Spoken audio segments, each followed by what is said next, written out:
La RDC va confirmer son retour sur la scène internationale en général et africaine en particulier au mois d'août de l'année prochaine. La RDC prendra le leadership au sein de la SADC. Le président de la République va devenir également président de la SADC. C'est du moins ce qui ressort du sommet de la SADC tenu à Lilongwe. L'actualité, c'est aussi l'arrivée des tonnes de maïs en provenance de Kanyama-Kasese, ce qui porte à croire que la traque des inciviques communément appelée Kuluna, transformée aujourd'hui en bâtisseur au service national, produit déjà des fruits escomptés, ce qui est positif suite à leur encadrement. Mesdames et messieurs, bonjour et bienvenue dans ce journal de la mi-journée sur la RTNC. C'est parti, en images. La RDC élue au poste de vice-président de la SADC, victoire diplomatique, le pays qui se prépare à prendre la tête de cette organisation africaine en 2022. Le sommet de Lilongwe s'est clôturé, nous dit Giscard Koussema dans ce reportage. Au terme de 2 jours de travaux du 48e sommet, les chefs d'État et de gouvernement de la SADC ont pris un certain nombre de décisions. En ce qui concerne particulièrement la République démocratique du Congo, le sommet a élu le président Félix-Antoine Tshisekedi Tshilombo au poste de vice-président de la SADC, ce qui le prédestine à prendre la présidence de l'institution en 2022. Aussi, les 16 dirigeants de l'Afrique australe ont confié à la République démocratique du Congo l'organisation du 42e sommet en août 2022, sommet au cours duquel le chef de l'État, Félix-Antoine Tshisekedi Tshilombo, succédera au président du Malawi, Lazare Chakwera. Après l'Union africaine, la République démocratique du Congo sera encore une fois honorée de voir son président diriger en même temps la CEAC et la SADC en 2022. C'est une victoire diplomatique non moins importante pour le pays, se félicite le patron de sa diplomatie. Je crois que l'acquis le plus important pour nous, c'est le fait que notre pays, et à travers la haute personnalité du chef de l'État, le président Félix-Antoine Tshisekedi Tshilombo, nous avons acquis la vice-présidence de la SADC jusqu'au mois d'août de l'année prochaine, mois qui va consacrer, si vous voulez, le fait que le président va devenir le président de la SADC. Donc au mois d'août, eh bien, le président Félix-Antoine Tshisekedi Tshilombo, et à travers lui notre pays, prend le leadership de la SADC. C'est très important parce que nous aurons des initiatives à prendre, et si vous voyez bien, après l'Union africaine à la fin de cette année, ça sera l'année prochaine, et la CEAC et la SADC. Donc la RDC va confirmer son retour sur la scène internationale en général et sur la scène africaine en particulier. Un deuxième acquis, c'est que nous venons de signer le protocole sur l'industrie et le protocole sur le commerce. Cette question est alors définitivement résolue.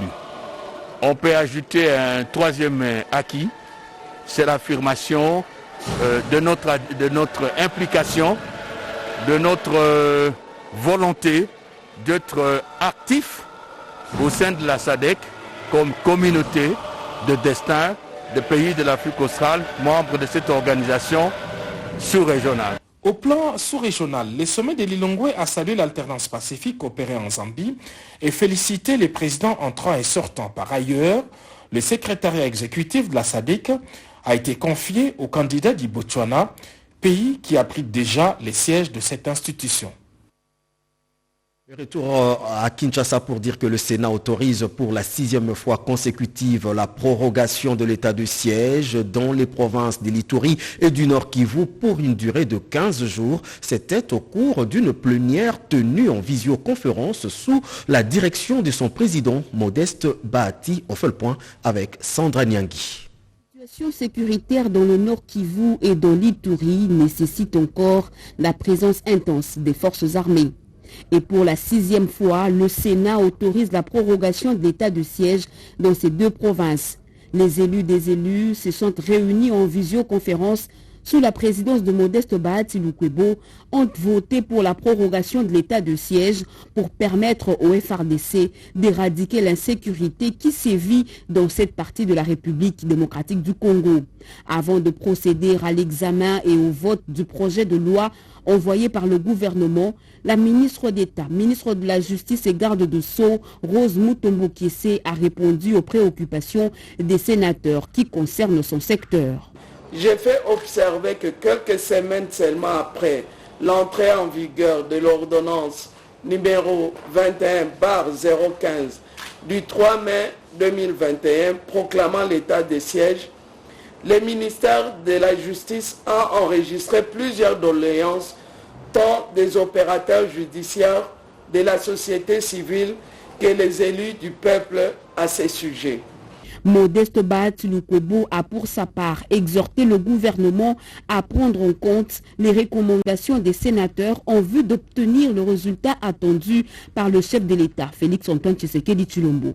L'objectif de ces échanges, que d'aucuns qualifient d'évaluation, c'est de nous permettre de regarder tous, sénateurs et gouvernement, dans une même direction, à savoir celle de la victoire finale, celle de la paix durable, en vue d'un développement durable dans cette partie du territoire national. Signalons que sur 109 sénateurs qui composent la Chambre haute du Parlement, 81 ont pris part à cette plénière et tous ont voté pour la prorogation de l'état de siège. Le rôle des experts militaires américains de la force spéciale en RDC, expliqué par le ministre de la Communication et Médias, Patrick Mouyaya, c'était au cours d'une conférence de presse. Pour lui, cette équipe vient apporter un appui à l'armée congolaise dans la lutte contre les terrorismes. On suit le ministre de la Communication et porte-parole du gouvernement. Nous sommes conscients de ce que cela représente comme responsabilité d'installer l'état de siège. Nous sommes conscients aussi que durant cet état de siège, il y a des réalités auxquelles nous devons impérativement faire face dans un terrain où des problèmes perdurent depuis 20-25 ans. Mais il ne faudrait pas nous reprocher des manquer de volonté. De toute évidence, nous ferons de notre mieux pour répondre à toutes les préoccupations.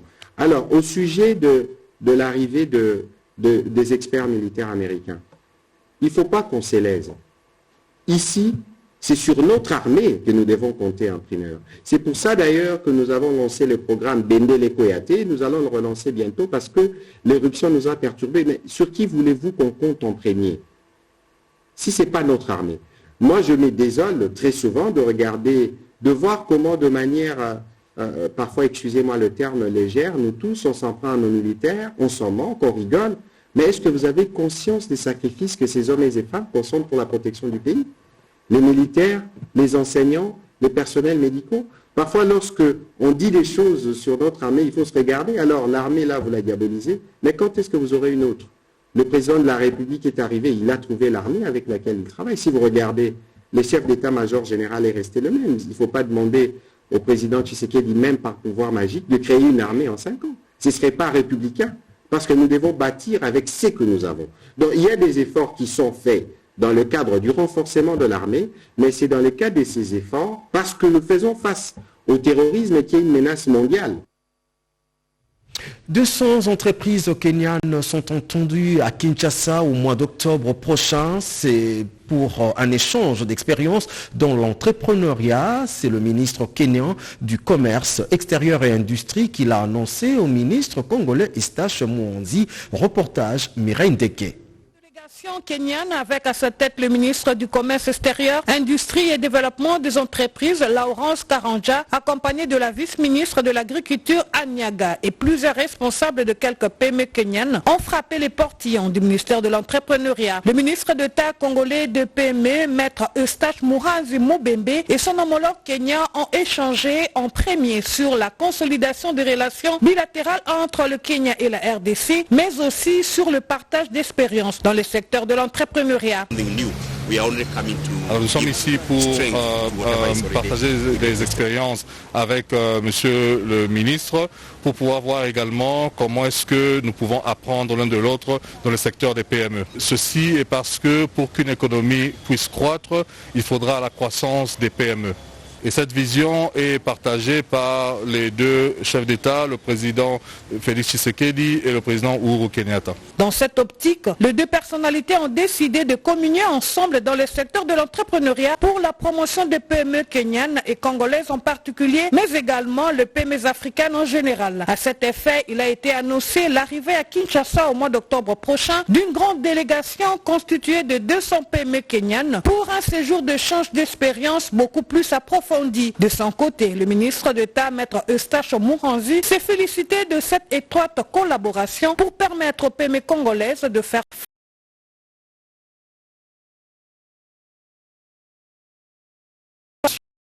la République démocratique du Congo, avec ses 80 millions de terres arables, est en passe de devenir une puissance agricole, comme nous témoigne ce reportage signé Marthe Mangaza.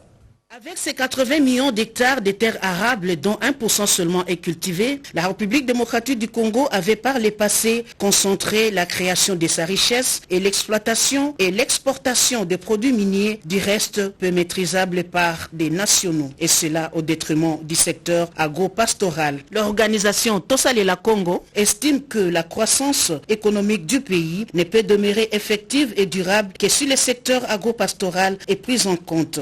Et si dans le monde, les millionnaires sont venus de l'agriculture, pourquoi pas la RDC qui a 80 millions d'hectares de terres arables. Donc je suis venu encourager la coopérative qui rentre dans notre vision et que nous disons c'est aussi une occasion pour vulgariser notre vision sur la question et sensibiliser les Congolais à être debout.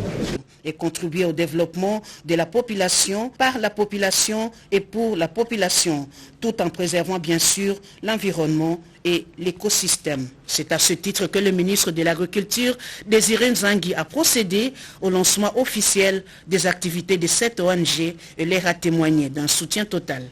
Je disais également en titre de ce journal, l'encadrement des inciviques qui jadis sémaient la terreur et la désolation dans la capitale porte aujourd'hui des fruits, reconvertis aujourd'hui en bâtisseurs de services national. C'est ce qui justifie entre autres l'arrivée des tonnes de maïs à Kinshasa en provenance de Kanyama KCC produits par ces jeunes. Regardez. Le pitch de la SCTP, Société commerciale des transports et ports, que des dizaines de tonnes de maïs récoltés au centre pilote de Kanyama KCC sont arrivés à Kinshasa. Le commandant du service national, le général-major Jean-Pierre Kassongo Kabouik, a assisté personnellement à l'accostage de 2 bateaux bourrés de sacs de maïs bio. C'est avant de visiter la minoterie chargée de transformer ce produit en farine de maïs, œuvre des bâtisseurs du centre pilote de Kanyama KCC. Dans cette minoterie, il n'y a pas que le maïs de Kanyama KCC. Le produit issu du centre de Lovo dans le Congo central ont été acheminés à ce même endroit pour transformation. Donc c'est un homme heureux que je vous annonce là, parce que cela va nous permettre de lancer maintenant la transformation. On va faire la farine qui va être mise à la disposition des Quinois et Quinoises pour la consommation. D'autres coins de la République sont concernés par cette campagne d'approvisionnement en produits alimentaires. En dehors de ce que nous allons envoyer à Kamina, une partie qui va rester à Kanyama, à Mbujimaï, Mweneditu, Kananga, Chikapa et consorts, afin de faire bénéficier aussi à la population militaire et civile de la ville-province de Kinshasa. Avec un peu de volonté, il est possible de nourrir la RDC par une production locale et résorber ainsi les chômages. Et allons au Kasaï oriental où l'heure est au lancement de la campagne agricole en vue de lutter contre l'autosuffisance alimentaire. Regardez. La cérémonie a été présidée par la gouverneure de province ad intérim Jeannette Longa Moussamba en présence du président de l'Assemblée provinciale Athanase Kabongo Malebongo et de quelques membres du Conseil provincial de sécurité. Dans son mot de bienvenue, la bourgmestre de la commune de Dibindi, Georgette Ndaye, a souhaité une bonne application aux participants. Le ministre provincial de l'Agriculture, Fortina Chibangu Mwana, reconnaît que la province du Kasaï oriental connaît ces dernières années une insécurité alimentaire. D'annoncer les réalisations et les taux d'exécution physique et financière, de faire des recommandations ainsi que de donner des activités à réaliser pour la campagne agricole. La gouverneure de province intérimaire, Jeannette Longa Moussamba, a pour sa part rendu un hommage mérité au chef de l'État, Félix-Antoine Tshisekedi Tshilombo, pour la lutte qu'il mène contre l'insécurité alimentaire en République démocratique du Congo. C'était avant de faire quelques recommandations aux participants à cet atelier de 2 jours. Je lui recommande de veiller à ce que ces travaux se déroulent dans une ambiance fraternelle et un partenariat sincère. Pour ma part, je promets de m'approprier au nom du gouvernement provincial toutes les recommandations qui dérouleront de cet atelier. Sur ce, je déclare ouvert les travaux de l'atelier préparatoire à la campagne agricole 2021-2020. Et faire l'état des lieux du port en eau profonde de Banana et connaître son impact sur le développement de la province du Congo central et du pays, c'est du moins ce que l'on peut retenir de la visite du ministre des Transports au site où sera érigé le port en eau profonde de Banana dans la cité de Moanda. Regardez. Voilà à quoi devra ressembler le port en eau profonde de Banana dans le Congo central. Une imposante infrastructure à même de traiter la dernière génération des navires, ainsi qu'un hub d'affaires, création des richesses et d'emplois. Ce mardi, dans la cité côtière du Congo central, des études approfondies pour la construction de ces ports ont été lancées. La première phase va consister à 600 mètres de quai et derrière il y aura des terrains de stockage qui seront à peu près d'une trentaine d'hectares pour stocker les conteneurs. Des études lancées par le ministre du Transport et Voies des Communications en présence de son collègue du Tourisme, du gouverneur de la province du Congo central, des députés nationaux et provinciaux et du directeur de cabinet adjoint du chef de l'État en charge des questions économiques et des finances. Lors d'une réunion avant la descente sur terrain, les officiels ont reçu des explications précises de la société émirati DP World, superviseur des travaux. À travers la projection d'une vidéo, ils se sont tous fait une idée exacte du travail qui devrait être réalisé. Et sur terrain, les études environnementales ont pu identifier des sites idoines pour la relocalisation de certaines activités.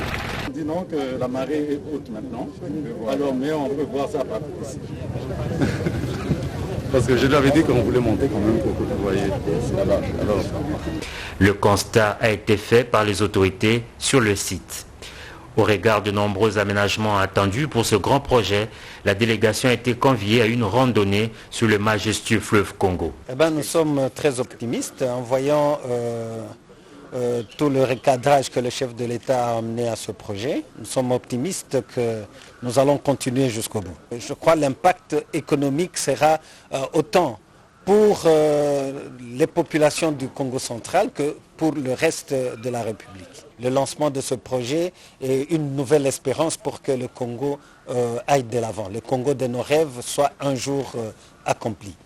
Ce qui était considéré comme étant un rêve pieux devient réalité grâce à la détermination et à la volonté du président Félix-Antoine Tshisekedi Tshilombo. Nous ne pouvons que le remercier pour ça.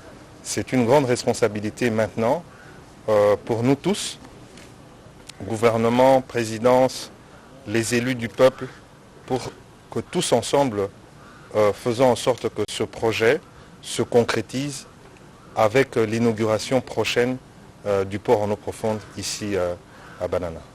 Avec ce projet de Banana et l'ouverture directe sur les lignes maritimes Est-Ouest, de nouveaux marchés pourront s'ouvrir à la République démocratique du Congo avec un temps de voyage réduit et surtout avec un coût logistique très compétitif. Rendons-nous à présent dans la province du Haut-Katanga où les travaux des modernisations de la voirie de la ville de Lubumbashi se poursuivent sans désemparer. C'est le cas de l'avenue Sendwe reliant les communes de Lubumbashi, Kamalondo et Kapemba, visitées il y a peu par le ministre provincial des infrastructures. Reportage. L'avenue Sendwe qui relie les communes de Lubumbashi, Kapemba et Kamalondo offre chaque jour qui passe un nouveau visage. Les travaux de modernisation amorcés par le gouvernement Kabula s'y poursuivent. Le ministre provincial des infrastructures a pu s'en rendre compte lors d'une descente sur terrain. Chaussée élargie, séparateurs, canalisation, passage piéton, rien n'est laissé au hasard. Nous sommes très heureux de la réhabilitation de cette avenue. Il y avait des trous partout et maintenant nous circulons à l'aise. Et nous félicitons beaucoup les gouverneurs.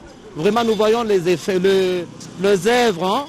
Ce qu'il fait vraiment, nous sommes satisfaits. Le ministre provincial des infrastructures, Miguel Katem Kachal, a suivi les explications techniques sur la nature des travaux en cours sur l'avenue Sendwe de la part du directeur provincial de l'OVD, Dieudonné Aboula, et de l'entrepreneur de l'entreprise commise à ce chantier. Pour Miguel Katem Kachal, tout est fait selon les standards définis par le gouverneur Jacques Aboula Katwe, exécuteur de la vision du chef de l'État, Félix-Antoine Tshisekedi Tshilombo. Nous avons constaté que les travaux évoluent très bien. La route est en train de respecter les normes du contrat. Et comme vous le savez, l'exécutif provincial, son Excellence, Monsieur le gouverneur, tient vraiment à ce que les travaux puissent évoluer sensiblement par rapport à la saison sèche. Nous avons tout fait pour essayer de maximiser la saison sèche. Une fois les travaux achevés, l'avenue Sendwe va allonger la liste d'autres réalisations du gouvernement Kabula, comme le tunnel de la ville de Lubumbashi, qui depuis peu brille de 1000 feux chaque soir. Et suivons à présent ce qu'a été l'itinérance du gouverneur de la province du Sankourou dans le cadre de la recherche du développement de cette partie du pays. Reportage.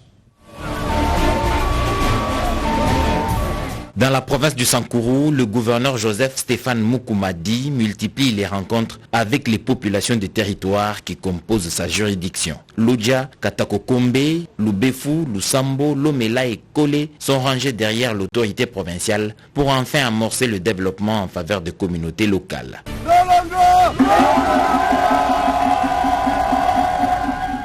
Des accueils sur son passage témoignent du soutien dont il jouit auprès de sa population. Un autre dossier important sur lequel s'est penché Joseph Stéphane Mukumadi, c'est celui relatif à la sécurité. Il a été partout où il le fallait pour que la paix sans laquelle aucun développement n'est envisageable revienne sur l'ensemble de la province du Sankourou. Devenue un havre de paix, la province est à l'heure de la consolidation des acquis et la construction de l'unité autour des valeurs communes.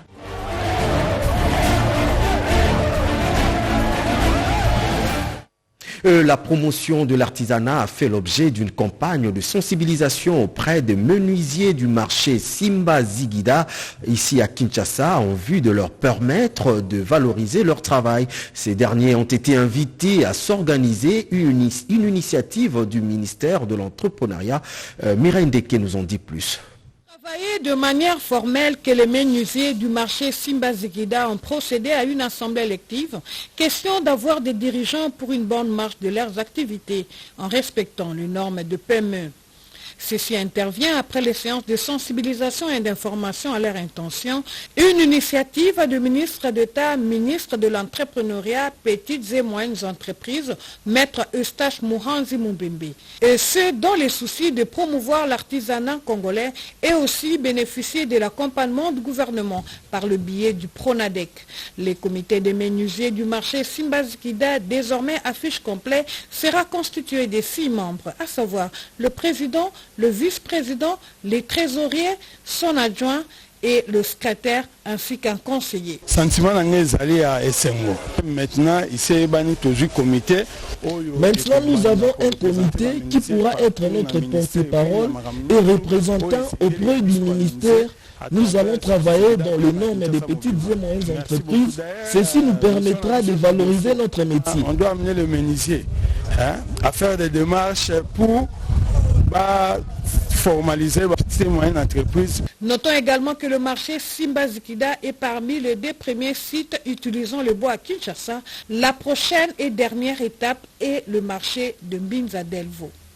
Et les enjeux des états généraux de l'enseignement supérieur et universitaire en République démocratique du Congo annoncés pour le mois prochain, annonce faite au cours d'une journée scientifique en marge de l'atelier préparatoire des 10 travaux. Reportage Serge Marlin Mata et Fiston Mounouma. L'objectif est d'étudier l'enjeu des rapports complexes entre l'université, les savoirs et les développements socio-économiques. Durant toute une journée, les discussions ont porté sur l'université face au développement socio-économique. Quels enjeux? Avec au menu également de cet atelier de vulgarisation des états généraux de l'enseignement supérieur universitaire, l'identification de quelques problèmes et propositions, des pistes de solutions. C'est là en vue de l'amélioration de la qualité de l'enseignement supérieur universitaire en République démocratique du Congo. Pour redorer l'image de l'université congolaise, pour qu'elle devienne une université de la société, dans la société et pour la société. La recherche scientifique en Afrique en général, un pays démocratique du Congo en particulier, doit toucher à tous les domaines de la vie. Bien plus sur les enjeux de l'air et du futur. Plusieurs autres intervenants se sont succédés du haut de la tribune pour aborder les questions liées à la gouvernance des universités, à la réforme pédagogique, licence, master, doctorat et autres. Le professeur Émile Bongeli de l'université de Kinshasa s'est focalisé sur les principes du fonctionnement et dysfonctionnement des universités. Cette conférence débat a réuni les acteurs scientifiques, académiques, culturels, artistiques et politiques pour faire l'autopsie du secteur éducatif universitaire congolais. Question d'accoucher des réflexions visant son redressement. L'inscription de la rumba congolaise au patrimoine culturel de l'humanité, le ministre de la Culture a lancé officiellement la campagne de promotion et de sensibilisation. Reportage signé Lisette Mujinga Mutombo. Promotion en faveur de l'inscription de la rumba congolaise de 2 rives du fleuve Congo sur la liste représentative du patrimoine culturel de l'humanité des Nations Unies pour l'éducation, la science et la culture a été lancée le mardi 17 août 2021 à Kinshasa. Selon la ministre de la Culture, des Arts et du Patrimoine, Catherine Katungu-Foura, l'inscription de la rumba sera un motif de fierté et de réjouissance pour les populations des 2 Congos. Elle a exhorté les 2 populations à s'approprier et à valoriser les vertus de la danse rumba, laquelle danse rumba nous vaut non seulement la reconnaissance culturelle mais aussi renforce notre diplomatie. Avec la danse rumba, nous pouvons faire de cette industrie culturelle une production de revenus. Enfin, elle a invité les médias à multiplier des programmes qui valorisent et vulgarisent cette musique. Du reste, une identité de tout un peuple, source d'alimentation du trésor public. Le professeur Yokali Moudaba, directeur général de l'Institut national des arts et président du comité mixte RDC République du Congo, milite plutôt pour la promotion de la rumba du Poul Malebo. Les représentants de l'UNESCO en RDC, Jean-Pierre Ilboudo, saluent cette initiative heureuse. Reste le tour du jury de statuer entre novembre et décembre sur cette candidature qui mobilise gouvernement, experts, pratiquants et techniciens de la rumba congolaise de 2 Congos. Terminons ce journal par le Jeux paralympiques Tokyo 2021 où 4 athlètes congolais vont défendre les couleurs de la République démocratique du Congo en athlétisme et en taekwondo, tel que nous le signifie ce reportage de Willy Kandé et Benjamin Nzinga.